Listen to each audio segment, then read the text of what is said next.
Go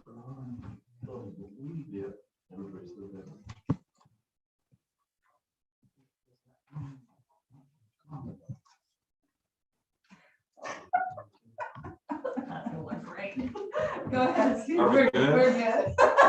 All righty. After some technical difficulties, let's call this meeting to order. Welcome everyone to the March 17th, 2022 session of the City of Toledo, Washington Planning Commission. Let's begin. Could everyone stand and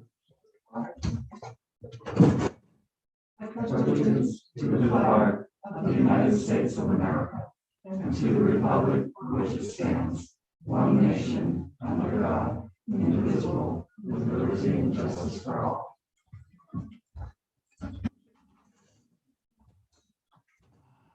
My name is Steve Birch. Your fellow planning commissioners are Nora Davis, Cindy Samco, Brian Dennis, and Daniel Kane. Mayor, Yes. are you here for an official capacity? No. All right. Just one sit. Well, first on the agenda would be last meeting's minutes. Has everyone had a chance to review those? Yep, I make a motion to accept January 20th meeting minutes. Do I have a second? Second. All in favor, say aye. Aye. Nay? The ayes have it. Motion's passed. Meeting is approved. Accepted. Business licenses. You've been handed a list of business license renewals.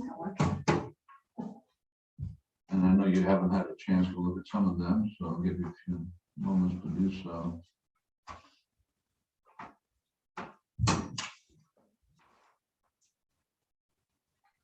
So I want to confirm, Devin, the ones that went through email have been approved and they're gone? Yeah.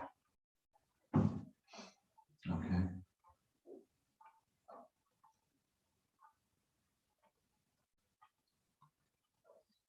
Well, I'll make a motion to approve these new ones. I will second the motion. Any discussion? All in favor, say aye. Aye. Next item on the agenda is the Plan Growth Committee. Michelle? So in your packets, it's brown. It discusses the Planned Growth Committee and what it through Lewis County. So the Planned Growth Committee is made up, I've kind of explained this before, all the cities and the county are come together in a group and they decide on different things, and attached to it is their calendar of when things can happen. And so if the city wanted to increase its population allocation, this is where we start. If we want to increase our urban growth rate, well, it's not really where we start. I mean, you're going to start in here discussing it, but then you take it to the Planned Growth Committee, and they're the ones that would have to give consent for those things to happen too before it actually goes to the Lewis County Planning Commission. And so here's their timeline. And so I wanted you guys to be aware of that if there is ever, anything that you want to do. I know we've talked about it with some of the housing that may happen here. It's something that we're going to have to look at, is increasing the population allocation, because it has been set at 1131, I think since I've been here 20 some years ago, as our 20-year allocation. So we're, this last census, I think I've informed you guys, I don't remember who all I've told or not. In the census, we lost 100 people, and we didn't lose 100 people, but the census is saying we're down to 635, where we should be at 735. So the city is going to be doing its own census, and we're preparing for that. So there's a time schedule for that. It had this, could start before March 18th, which is tomorrow, but it has to be completed by April 15th. And so we've been mapping Devin started it, and Shelley is our new person that's been hired for the city. So this is Shelley. And so she's been getting everything ready. And Officer Pennington has said that he would love to go around and talk to people and write down their names on the little forms and stuff. So city will be doing that and getting that ready, and then we will get that turned into the Office of Financial Management, and they will review it and then let us know if they agree with it once it's finished. So, Did you tell Randy that we have a deadline of April 18th to get all this? Oh, done? yeah, So yeah, he we doesn't know. sit there and talk to people for an hour. yeah. Just checking. And we'll be getting stuff out to the Lewis County, I don't think it's called Lewis County News anymore, whatever the little weekly sheet is, and the Chronicle, to try to get something in there so people know, you know, what's happening too, and why. We will not be doing the looking at the low to moderate income levels yet and asking for people's incomes. And there's kind of a reason for that. We don't know with the real census, that we're not really calling a real census, but can you hear? I don't know, is that? You can picking me hear it. up? Yeah. Okay. Yes. With the census that was done, when those numbers come in, we want to kind of see where those numbers are at before we spin our wheels and spend, you know, $5,000 to $10,000 doing it ourselves. We may not need to. So when those census numbers come in, it will keep the low to moderate income level at whatever they say it is. And it might meet that 51%. So we'll just kind of wait on that one. Okay. Yeah. So anyway, Plan Growth Committee, I don't know if this is something that Stephen would like to start attending when they do meet. They haven't met in person for 2 years, like so many other things. I don't know if their meetings will be Zoom meetings at this point or how they plan on doing all of that. But another thing, I mean, you could see what other cities are doing also, but it's just to get informed about the whole county, what's happening in the county. I've attended them. Most of you know I'm going to be leaving. And so there's kind of a restructure going on here at the city, and Devin will be taking over Planning Commission at this point. And so she'll probably be attending that meeting too. But it's always nice if somebody from the Planning Commission would like to go too. And I mean, if Stephen can, it could be somebody else also. Okay. So. Can I ask, it's to expand the census into the low to moderate income is an additional $5,000 to $10,000? Yeah, because we can't do it ourselves. They don't allow us to Right. do the work ourselves. We have to hire an outside agency. There Yes. you go. But this preliminary count we can do ourselves? Yes, yeah, yeah, But can't gain that data, can't gain the data of low to moderate income. right. Yeah, it's just a counting of the people. Yep. And that's it. So they'll allow us to do that. But So since Randy is actually touching base with pretty much everyone that lives in the city limits, can he do some preliminary, don't want to say coaching, but I can't think of a better word, about there may be another count coming? that's probably going to happen for at least a year or two. Okay. Yeah. And the other thing that the park board is looking at updating the park plan. And so Jill's also getting a survey ready for what the community wants to see with our parks and stuff too. I haven't seen what all she's kind of advised. So that's, gosh, I was trying to think of the last time it was done. You used to be on park board, weren't you? I went to park board meetings, but was not. Okay, it's been a while, so, and the reason that's gonna happen is the park plan needs to be updated. And then they can go after some different grants too, as long as the park plan is updated. So that's gonna be kind of some exciting things that can happen there.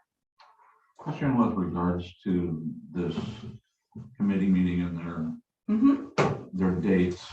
They have on the January 1st or intends to change the UGA boundaries or change population growth projections. Does that prohibit us from looking at projects that might infringe on that before we get approval? No. And But what would happen, so when we get projects in, that would be our basis of why we need to increase our population allocation. Right.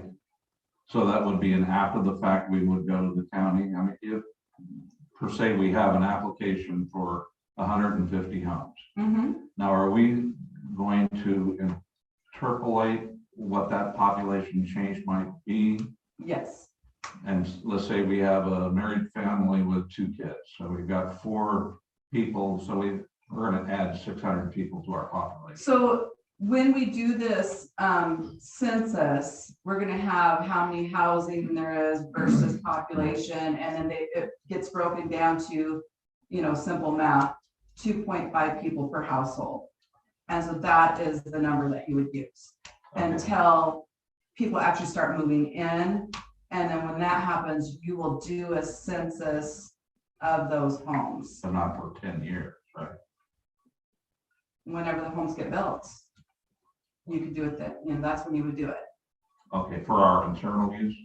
Right, right. So there's the federal census and there's a census we turn into what's called, and I don't, they call themselves OFM, Office of Financial Management.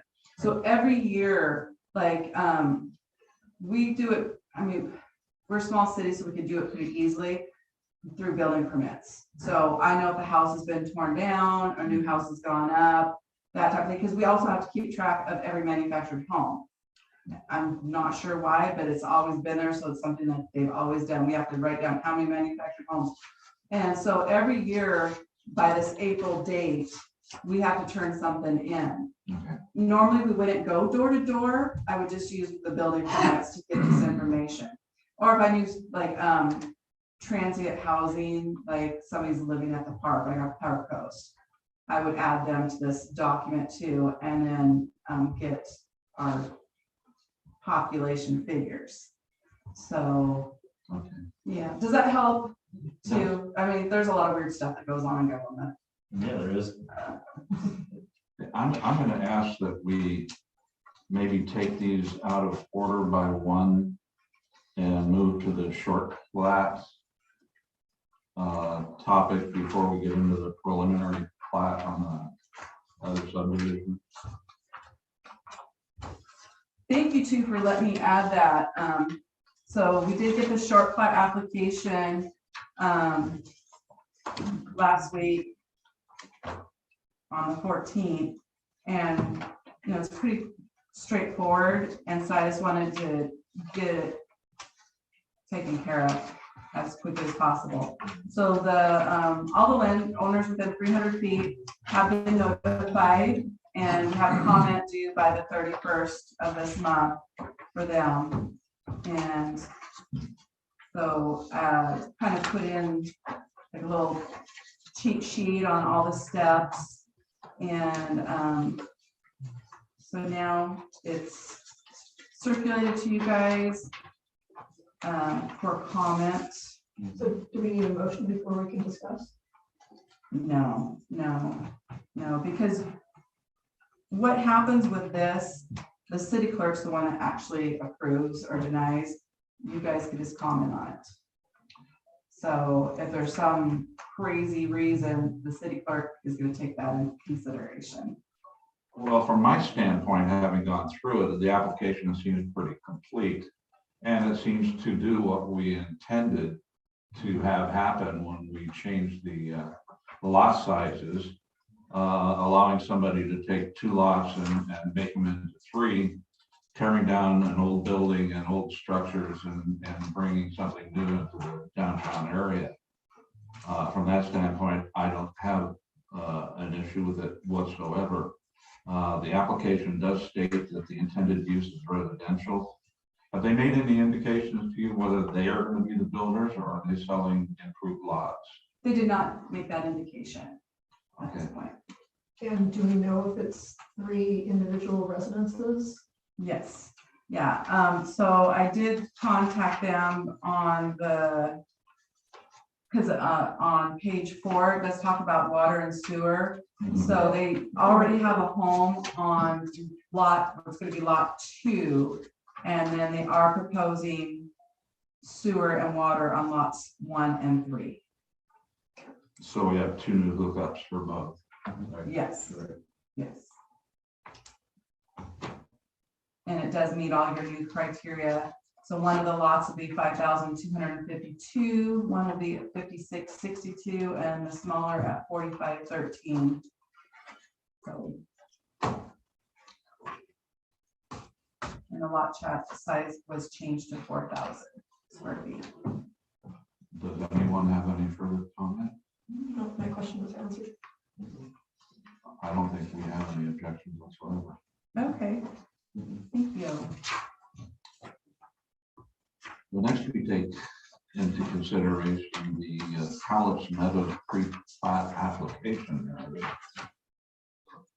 So I did find issue with some of the information that they did turn in. And so I have reached out to them and let them know that further information is needed, especially on their mapping. In your packet, it shows, what else is supposed to be on this map. Many things were missing. And one thing that to me was kind of big, even though to somebody else it might not be, is just numbering the lots. So it just says lot. And so I have, the clock has stopped on that, but I don't know if you guys, I wanted to kind of discuss with you guys because of the way that the process is, if they did get everything, say, turned in to, and everything was correct by the end of this week, well, that's tomorrow or early next week. You guys just met, you only meet once a month.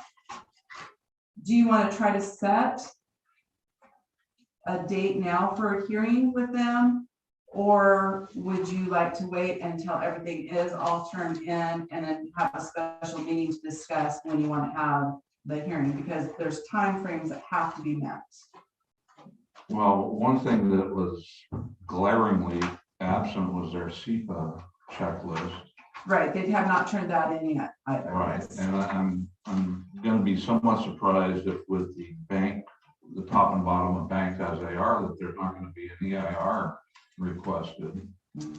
And looking at it from here, it looks like they're putting their detention or retention ponds, they haven't specified which, at the top of the hill. Are they planning to pump it? No, they're at the bottom. Oh, that's the bottom. I'm sorry. Yeah, turn your map around. Yes, I'm sorry. Have we gotten calculations for that from their engineer with regards to the volume of those basins, whether they're appropriate for the site? And so this is preliminary. Yes. And so they don't have to have all of that done, but they would have to have that done in a final. Okay. And so that would be something that our engineer would also look at. So in the preliminary, we don't necessarily have to have, our engineering until we get into a certain So what kind of concerns and questions can be raised now? this is more very informal that I brought this to you guys because I just want you guys to know what's going on. So, because if you only have a week or two to look at it, I don't think that's enough time. And so this is very informal right now until they get the rest of their information in. Because right now you don't have enough information to go on. Yeah, you gave 2 options earlier. I was going to choose the latter. Let's. Special meeting? Yeah. I agree. Yeah. Like, and based on when they. Yeah. Get everything Yeah, turned in. otherwise, we Okay. react into a different. But it does raise some bigger questions that I know we've talked about off and on. One being, how much closer are we on water rights? And that's something we'll need to discuss with our engineer. I can tell you right now, I haven't seen any movement. Right.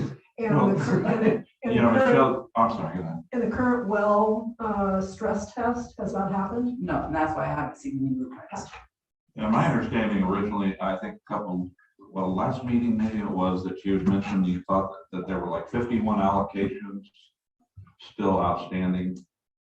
And I had a question when I saw the 3 plat subdivision. Have we taken into account with those allocations, the vacant lots and the possible subdividing of some lots within the downtown area? That it's through ecology. and they don't look at that type of thing. They look at their own thing just with the wells and the water. And so they don't look at that. So I guess my question then is, let's say we have 51 and we've just approved a 3-plot subdivision and it's gonna take 2 more hookups. Have we gone to 49? No, not until it's bought and paid for. Okay, Mhm. Yeah, But we can assume that 2 are going away. you can assume that until it's bought and paid for, it's nothing, right. because it can sit there for years. You know, just like, you know, when we, so like when the tribe the tribe has that 10 acres that was inside the city limits, and also Wasser Winters, you know, that now is this Red Rock, we didn't have to take those numbers off because nothing, you know, happened. And the tribe had gone to final plat. And then pulled out. I guess the other issue, which is the elephant in the room, is our lack of history, the cities with subdivisions of this size, and that there is no mechanism in place currently to produce a development agreement that takes into account the possible impacts the population surge of this size would cause the city. Well, that's one thing, you guys could set conditions too on certain things. Right. So, you know, we're gonna be working alongside our engineering firm too, and they are versed in that. Okay, now is it the city's intention to enter into a development agreement? mean, I don't know yet. It is protection for both sides. I mean, from a development standpoint, having had my career in that field, Mhm. it protects you from arbitrary changes in zoning ordinances, et cetera. Once you enter into that development, you know exactly what you're building and nothing changes for you. But in return, the city also gets to actually make a realistic calculation of what the impacts, not only the infrastructure, schools, fire, police, et cetera, are, and require contribution to mitigate those impacts. The school will be notified in the fire district. All of them will be notified too, to come together for all information.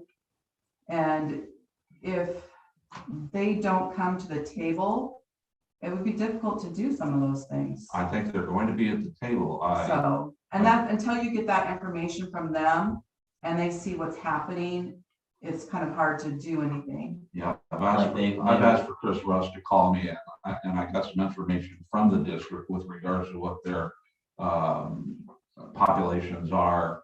Their elementary school is bursting at the seams. They've taken on portable buildings. Their middle school is all full classrooms. The only one was the high school when it was redesigned, is that they allowed for an additional 200 students to influx into that school. But if you add another 113 homes and you have a couple of kids, there's 200 more population into your elementary and middle schools, there's no room for. Well, you might have kids that are not even in school yet and some that are out of school too. So I don't know if that's a correct statement to be made, but I think there's a calculation that needs to be done at that point, because you can kind of, you can chart that flow, that age flow. Because he's already at Right. capacity. And one thing that is going to help too is once this population that we're doing, and to try to figure out how many residents per home too, that will help on some of that, because it might be 4.2 now. I mean, it's hard to say. So that's going to help in determining some of that, even though I know they're new homes and stuff, that you might just get, you know, 2 adults or something like that. But this information we'll get from this population that we're going through now will help. So the population that, like you say, that's pretty much the standard rule of when you're building houses of what you can, of how they calculate it, right? Well, it's how Office of Financial Management calculates. So, and the reason for that, so they come up with this calculation, and then like, so next year, I could say, okay, we've had 5 new homes built in this side of the city without having to go do a census of, everything. We get to say on average, there's 3.4, whatever that number is per household. And even if only one person moves in there, I could say it's 3.4. So that with like an annexation or a population, like a big housing, you would want to go census that go to. But you can only go by the information you have until that happens. So to come back to Steve's original question about development agreements. Yes, I understand that we can set conditions, but do we have guidelines? Yes, Around it's in your comprehensive plan, your land use plan. There's a section in there for development agreements. I did not put it with this yet in your packet of information tonight, I don't believe. But you guys can take your books, and they do have the new comp plan and land regulations in it. There's some other things that do need to go in that. Devin was working on finishing the timelines, like we've shown you tonight, the 2 different ones for everything, whether it's a boundary line adjustment to just a regular building permit and everything like that. So when that is done, we can just hole punch it, give it to you at the next meeting. The park plan information is not in there because they're going to be doing a new park plan. And so once all these planning documents start occurring, we want you guys to have everything. Well, it appears from their application that they've included as appendixes every reason to believe they know what development agreements are, and how to negotiate them. So, So there is wording in the land use on development agreements. Yeah. I don't think I put it in your stuff tonight. And where does the county fit in this process? So this property is bordered by county roads. And so the city is not taking on those roads. So they are going to have to work with the county on like the traffic study too, and see what the county is going to require of them. indeed.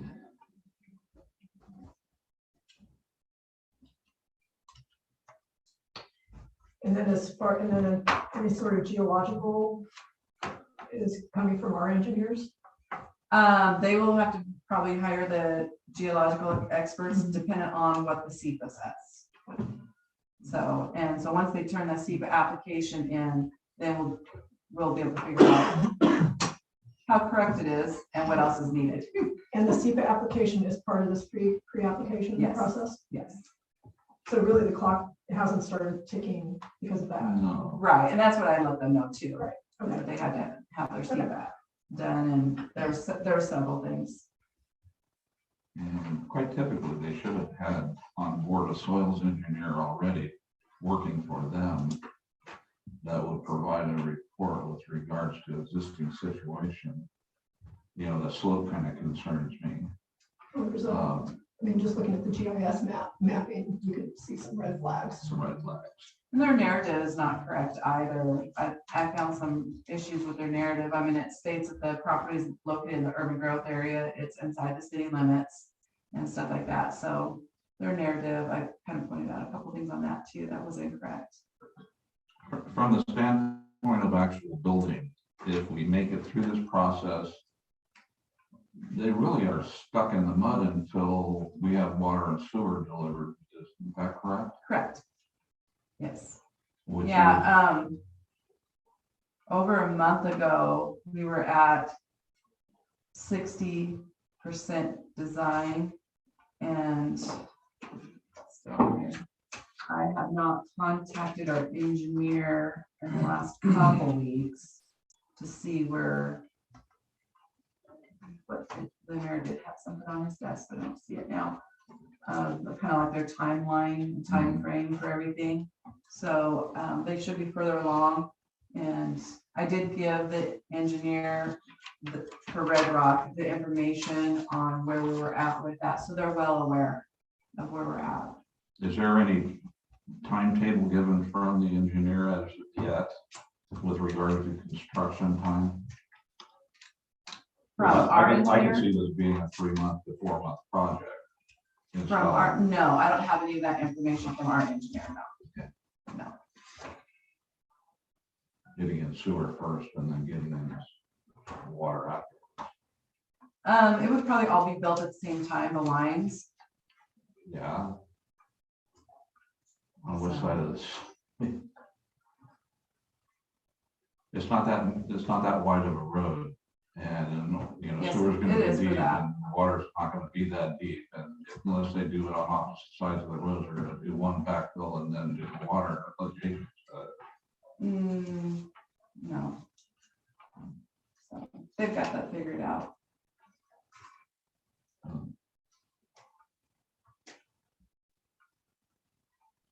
You just can't have your sewer on top of your water. No. Not good on your night trench either. No. Yes, and there's other things, I mean, there's like a booster stations that need to be figured out and stuff that our engineers were working on and some other things too, that they hadn't gotten to yet, because there's definitely gonna need something to get the water up the hill. So they understand that they are pretty early in the process then. Yes, Okay. yes. I had heard at one point in time that they wanted to start, building homes in August. They wanted to, but that's not gonna happen. It's not How's gonna, that happen? yeah, yeah. Okay. I don't have anything else on that. Dan? Sounds like we need more information. Sounds like we need more Yes. information, and it's not nearly as close as people are thinking it is. No, Right. Well, I think we had our general discussion along with that, unless anyone has anything else. I did have one thing I wanted to bring up, and it's perhaps something that we could give to the city with regards to Donna's signs on the sidewalk again. I actually watched a guy in a motorized wheelchair today cross the road from the bank and then have to go down the roadway because the sign is in the middle of the handicap ramp leading to the sidewalk, and he couldn't access it.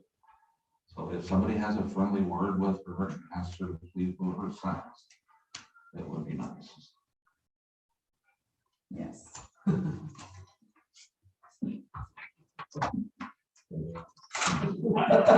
No, that'll do it.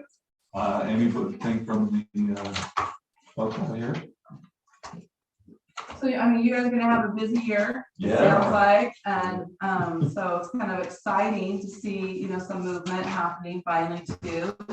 And, I'm not gonna be here to see it, but, it's gonna be exciting. I think you guys have your head on your shoulders and you're gonna do a really good job at figuring these things out, and, Stephen being from the construction side knows so much about how to deal with other developers too. I think that's going to be handy in all the discussions in the future too. So Question. Yes, sir. When is a good time, you're at the public input, right? When is a good time to give them feedback on some of their choices of lot placement and road sizes? for this applicant, it would be when they do the hearing. Mhm. Okay. Any comments? If there's nothing else, Any more public input? Mr. Knopf? Mr. Notch? I am not opposed. Thank you, Public.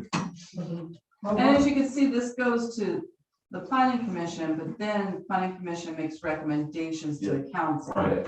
So there's another process Oh, yeah. that has to go through, whereas then the city council could set their own conditions too.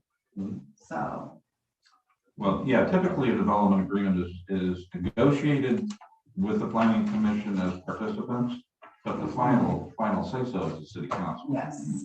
We understand that. Yeah. Okay. So, Let's do it. I just want you guys starting to freak out thinking that, And those council recommendations are after any hearings or before hearings? There'll be another public hearing, yeah. Prior to, Well, the council would take everybody else's consideration and then have, I think, is it 7 days to make a recommendation. Generally, they have enough information to do it that night. And if they don't, then they would just have to set another meeting within that time frame to get it taken care of. Because everything has to be open to the public. I mean, that's the big thing, you know, is open public communication. And so the council can't have like they can't do like an executive session or anything like that. It has to be open public communication where they can talk freely and set these conditions too. so this pre-application will have a hearing, Yes, and that's at city council you guys. with us. Mhm. And then based on that hearing, we bring recommendations to council. Mhm. Want to understand the steps. Yeah. Yes, sir. How far out is the water and sewer getting put in? Anybody's guess? So currently, Ron, what we have is designed to go to Plumondon Road and then down Plumondon Road to the driveway of Toledo Town. And we've been designing that for over a year for water and sewer. So because if you look at the map up on the wall, the red area is where Toledo Tel is at on Plumondon, which is inside the city's urban growth area. And so we wanted to be able to connect with some type of business industry out there, which is what Toledo needs. You can't survive on just housing. You need business. And the county has just approved their application for building an Yes. industrial, which also includes, sounds like some water towers, which when we annex them into the city, that they are totally understanding that we would get to benefit from them. So. We've been working with Toledo Tel for several years, so, but yeah, Eric's right. There was a hearing on Friday with both the Kellogg company out on Schmidt Road, Kangas Road, Yeah. and with Toledo Tel, both were approved. So with Toledo Tel, right now, they can only put in one building. They want to put in an additional, 3 or 4 buildings for business. And since they fall under the county's kind of jurisdiction right now, they can only do one. Once they're inside the city limits, they could do the others at that time. And so, I mean, they want to be put in the city limits, obviously. They want to grow out there and do some other things. But they do want water and sewer services. So, and then the Kellogg, what that is out there is a dirt farm, basically, where they bag dirt and sell it. So they didn't want to call it composting there, but they'll bring compost materials in and they'll bag it and sell it. They made it very clear that they're not including biosolids in their fertilizers. Correct. Right. Correct. Are we anywhere close on grants for our water and sewer? What type of grants? Well, I thought at some point in time you had mentioned that you were working on a grant for some assistance in getting the water and sewer built.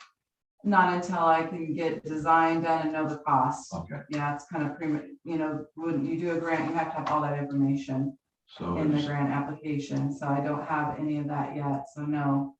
but we're gonna lose your grant writing ability. So is there someone that's going? Shelley, you got your grants? Our engineer will help write those grants and write those. They may charge you, or charge, not you, but the city Mhm. for that. They may not, if they think they could get some business off of it too. But they will probably charge something that we're finding their charges for more and more and more, where it used to be something just be like a free service. That's not happening as much anymore. So everybody's a little bit tighter on things. So they will help. And then I always forget the new name, not EDC, but whatever Alliance It is now. Alliance. Is that what it is? I don't know why I can't, I mean, I'm so used to calling EDC for so many years, I can't get their new name. I think that they're gonna be a huge asset, because one of the things that they have done is they've contacted like all of us cities, and we've met with them to say, okay, this is our plans, this is our, you know, our sewer plans, our water plans. What they wanna try to do is use money to get other monies for a project too. And there's, in the county, there's this thing, it's called they call it 0.09 money. And it's for development, creating jobs and things like that. And so the city can apply for that once we have some costs. And it goes through this EDC group, but the county commissioners are the ones that have the final say on how that money will be spent. And so just to keep with that alliance group, and they've got Todd Chapwood is kind of leading that up. And he was one of them that was huge in the whole public facilities district and doing the baseball fields and all that in Centralia with Florbecks and all of that. So very smart man. And so they will be an ally. And then you've got DeBolt. DeBolt was, when he was in legislation, that's how we got our money to design the water sewer lines, the water, look at the water comp plan, and also go after additional water rights. He was instrumental in getting that for us. And so with the legislator already, you know, the legislation's already given us X amount of dollars, they didn't want it, they're not gonna want to see just bad money. They want to see development. And so they're gonna help out too, but just to hit those right timelines for appropriations or whatever it may be. The big thing is just to get these costs.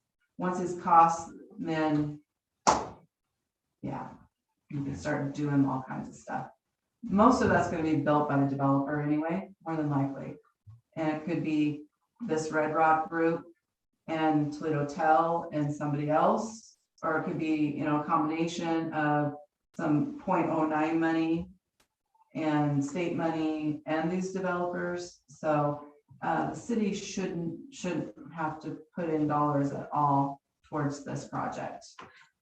I mean, most of it will be borne on the developer down to a meter. So. Okay. Anybody else?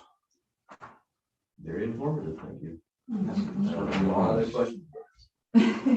That's why I wanted to get you guys this information, Yeah, so you can thank start you very thinking much. about it and what's happening, and you know, kind of look at your comprehensive plan and your land development regs, and even look outside of that to see, you know, so you guys can make an informed decision and, you know, have all the information you need for conditions too. Great. So. I want to thank the mayor and Councilman Hayes for being here also, so Yes. they didn't jump up and yell, so.